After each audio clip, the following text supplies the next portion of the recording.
Good morning, namaste to all investors and traders. Today మీరు యూట్యూబ్కు స్వాగతం. మీ సీనియర్ సిటిజన్.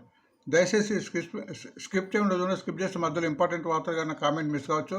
నా కామెంట్ అండ్ కంటెంట్ నచ్చితే సబ్స్క్రైబ్ చేసుకొని లైక్ చేయగలరు. మీ యొక్క లైక్ సబ్స్క్రైబ్ మరో సపోర్ట్ ఇస్తుంది. సో ఈరోజు 5th మే 2025. ఫస్ట్ ఒక disclaimer, it is educational purpose only. I'm not a security adviser and it is not buying and selling రూపంగా గుర్తించండి. సో రోజు మాదిరిగానే keep always 50% cash and reserve అని చెప్తున్నాను. చాలామంది చేసే మిస్టేక్ ఏంటంటే స్టాక్ మార్కెట్ పెట్టుబడి ఒకసారి పెడతారు, అట్లా కాకుండా 50% పెట్టాలి. ఎందుకంటే మనం కొన్న షేర్ మంచి షేర్ అయినా తగ్గినప్పుడు దాన్ని యావరేజ్ చేయడానికి డబ్బు ఉపయోగపడుతుంది. కాబట్టి 50% క్యాష్ అనేది చాలా మంచి పద్ధతిగా గుర్తించండి. అండ్ ఇక్కడ టైప్స్ ఆఫ్ ఇన్వెస్టర్గా చెప్తుంది. మన ఇక్కడ టైప్ ఆఫ్ ఇన్వెస్టర్స్ ఆల్మోస్ట్ ఇక్కడ చాలా రకాల మనను రిటైల్ ఇన్వెస్టర్స్ అంటారు. సో వీళ్ళందరూ పెద్ద పెద్ద మొత్తంలో పెట్టి ఒక పద్ధతి ప్రకారం టెక్నికల్ అనాలిసిస్, ఫండమెంటల్ అనాలిసిస్ చూసుకుంటూ చేస్తారు.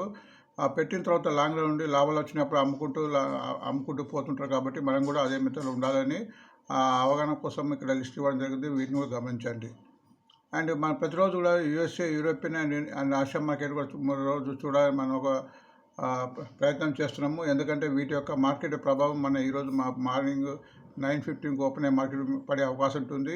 కాబట్టి వీటిని రోజును గమనించాలి. యూఎస్ఏ మార్కెట్ నిన్న నైట్లో క్లోజ్ అయింది. డౌ జోన్స్, నాస్డాక్స్ అండ్ S&P 500 మొత్తము 3 కూడా నష్టాబాటు ముగిసినట్టు ఇక్కడ కనిపిస్తుంది, అది గుర్తించండి. అట్లనే యూరోపియన్ మార్కెట్లో మన ఇంగ్లాండ్ ఇక్కడ హాలిడే ఉన్నట్టున్నది. ఫ్రాన్స్ 42 డౌన్ అండ్ జర్మన్ 2% అప్లో ఉంది, అది గుర్తించండి. ప్రస్తుతం అయితే ఆసియా మార్కెట్ లాభాలు నడుస్తుంది, అది గుర్తించండి. సింగపూర్ నిఫ్టీ 20% అప్లో ఉంది. చైనా మాత్రం 40% అప్లో ఉంది. తైవాన్ 30% అప్లో ఉంది. జపాన్కి రోజు హాలిడే ఉన్నట్టుంది, అది గుర్తించండి.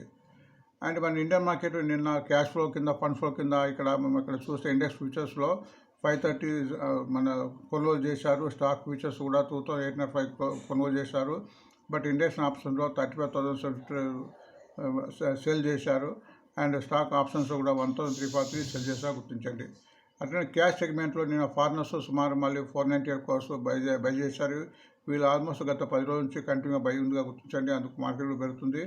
అండ్ మన మ్యూచువల్ ఫండ్స్ కూడా 2788 బై చేశారు. దీన్ని బట్టి మార్కెట్ ముందు పెట్టడానికి అవకాశం ఉంటుందిగా గుర్తించండి. కాబట్టి మంచి స్టాక్లో ఉండడం అనేది చాలా మంచిది, అది గుర్తించండి. నిన్న బ్యాంక్ నిఫ్టీ సర్బంగా 7 పాయింట్ పెరిగి 24,461 క్లోజ్ అయింది. నేను బ్యాంక్ నిఫ్టీ 196 పాయింట్ డౌన్ అయింది. Mid cap 971 up and Nifty small cap కూడా 168 point up. So mid cap, small cap పెరుగుతున్నాయి కాబట్టి ముందు మార్కెట్ పెరగడానికి అవకాశం గుర్తించండి. ఇండెక్స్ కొద్దిగా తగ్గుతుంది. ఇండెక్స్ చాలా ఇంతకుముందు అంత 21 ఉండే, ఇప్పుడు 17కి వచ్చింది. ఇది ఎప్పుడైతే 10-12 మధ్య ఉంటుందో అప్పుడు మార్కెట్ స్థిరంగా ఉన్నట్టు, లేదంటే మార్కెట్ వలాటిలో ఉంటుంది. ఇండెక్స్ వలాటిని చూస్తే కాబట్టి అది గుర్తించండి. అయినా నిన్న 0.43 అప్ ఉంది, గుర్తించండి. సో పీసీఆర్ నిఫ్టీ రేస్ కూడా మార్కెట్ యొక్క సెంటిమెంట్ చెప్పడానికి ఇది దోహదపడుతుంది.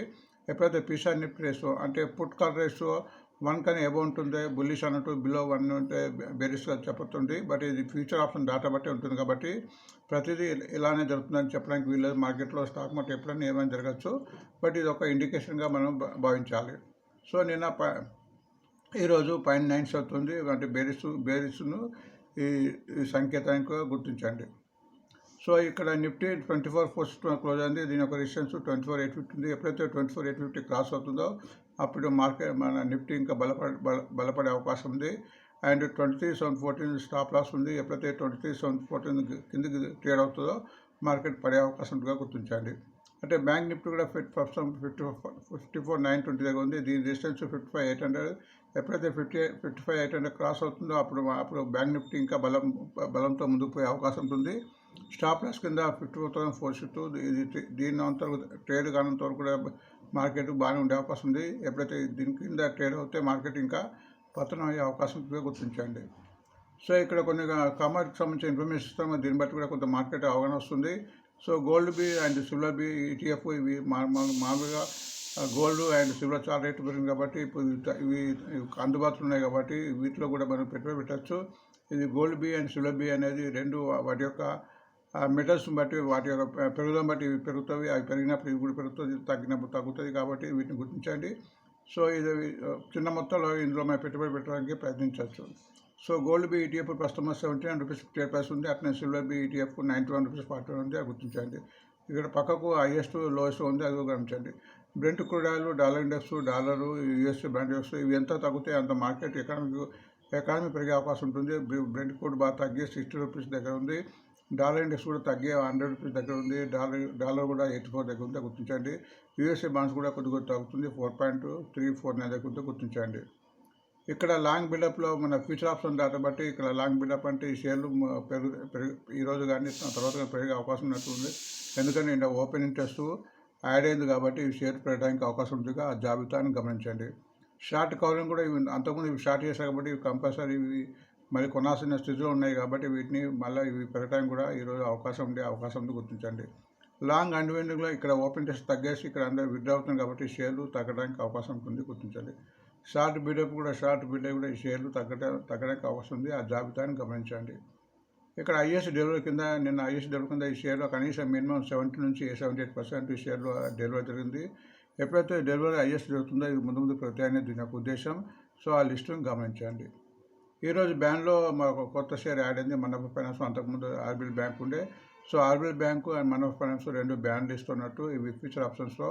దీని యొక్క ఉద్దేశం ఫ్యూచర్ ఆప్షన్స్లో ఈ బ్యాన్లు ఉన్నప్పుడు ఈ షేర్ కొనడానికి వీలు ఉండదు ఫ్యూచర్ ఆప్షన్లో, బట్ అమ్మటానికి వీలు ఉంటుంది. బట్ ఈ షేర్లను క్యాష్ సెగ్మెంట్ తీసుకోవచ్చు. ఎప్పుడైతే ఫ్యూచర్ ఆప్షన్ బ్యాన్లో ఉంటే కొంచెం ఇంట్రెస్ట్ తగ్గి షేర్ తగ్గడానికి అవకాశం ఉంటుంది చాలా మటుకు, అది గుర్తించండి. అండ్ కొన్ని డివిడెండ్కి సంబంధించిన ఇన్ఫర్మేషన్ ఇక్కడ ఉంది. డివిడెండ్ ఇక్కడ రికార్డ్ డేట్ ఉంటుంది. రికార్డ్ డేట్ కన్నా ఒకరోజు ముందు అంతకన్నా ముందుగా ఎవరైతే ఈ షేర్లు కొంటారో వాళ్ళకు ఈ డివిడెండ్ వచ్చే అవకాశం ఉంటుంది. కాబట్టి ఎవరైతే రికార్డ్ డేట్ను కొంటారో అప్పుడు డివిడెండ్ రాదు, అది గుర్తించండి. సో ఒకరోజు రికార్డ్ డేట్ కన్నా ఒకరోజు ముందు కానీ అంతకన్నా ముందు కానీ కొన్న వాళ్ళకే ఇవి ఒక షేర్కు ఇవి డివిడెండ్ వచ్చే అవకాశం ఉంది, గుర్తించండి. అండ్ డివిడెండ్ రోజు నాడు ఈ షేర్ కూడా అడ్జస్ట్ అయ్యి అంత తగ్గే అవకాశం ఉంటుంది. క్రిషల్ 8 రూపీస్ డివిడెండ్ పట్టించింది. దీని record date 7th May. And Varun beverage limited కూడా 50 పైసా పర్ షేర్ పట్టించింది. Record date 7th. Oracle finance 265 rupees పట్టించింది డివిడెండ్. దీని యొక్క record date 8th May. Bank of Maharashtra 150 paisa పట్టించింది. దీని record date 9th May. Bajaj finance 12 rupees పట్టించింది. Record date 9th May. అట్లా Anand Rathi wealth కూడా 7 rupees per share. Record date 9th May.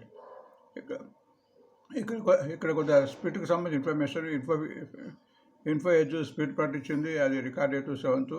ఇది ప్రస్తుతం 10 రూపీస్ షేరు 2 రూపీస్ అవుతుంది. అంటే ఎవరికైతే ప్రస్తుతం ఒక షేర్ ఉందో వాళ్ళకు 5 షేర్లు వచ్చే అవకాశం ఉంది. రికార్డ్ డేట్ 7th అంటే రేపు. ఈరోజు ఎవరైతే ఈ షేర్ కొంటారో ఇది 10 రూపీస్ చొప్పున దొరుకుతుంది.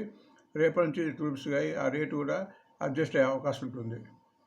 రిజర్వేషన్ వస్తుంది కాబట్టి ఈరోజు 6th May కాబట్టి ఈరోజు bank of Baroda, Godrej consumer, CG power, BSC limited, Radico Khaitan, KEI industry, Aadhaar housing finance, Aptus value housing finance, SCI అంటే state trading corporation of India and shipping corporation of India and Paradeep phosphate event కింద 7th May నాడు USA fed interest rate ఉంది. So ఆ రోజు కూడా కొంత market హెచ్చుతగ్గులే అవకాశం ఉంటుంది. సో ఈ వీడియో తర్వాత కూడా బిజినెస్ వార్తలు, షేర్స్ వార్తలకు సంబంధించిన వీడియో కూడా అప్లోడ్ చేయడం జరుగుతుంది. ఆ షేర్ల వార్తల మీద టెక్నికల్ నష్టం ఉంటుంది. ఆ వీడియో కూడా గమనిస్తారని భావిస్తూ thanks for watching today method.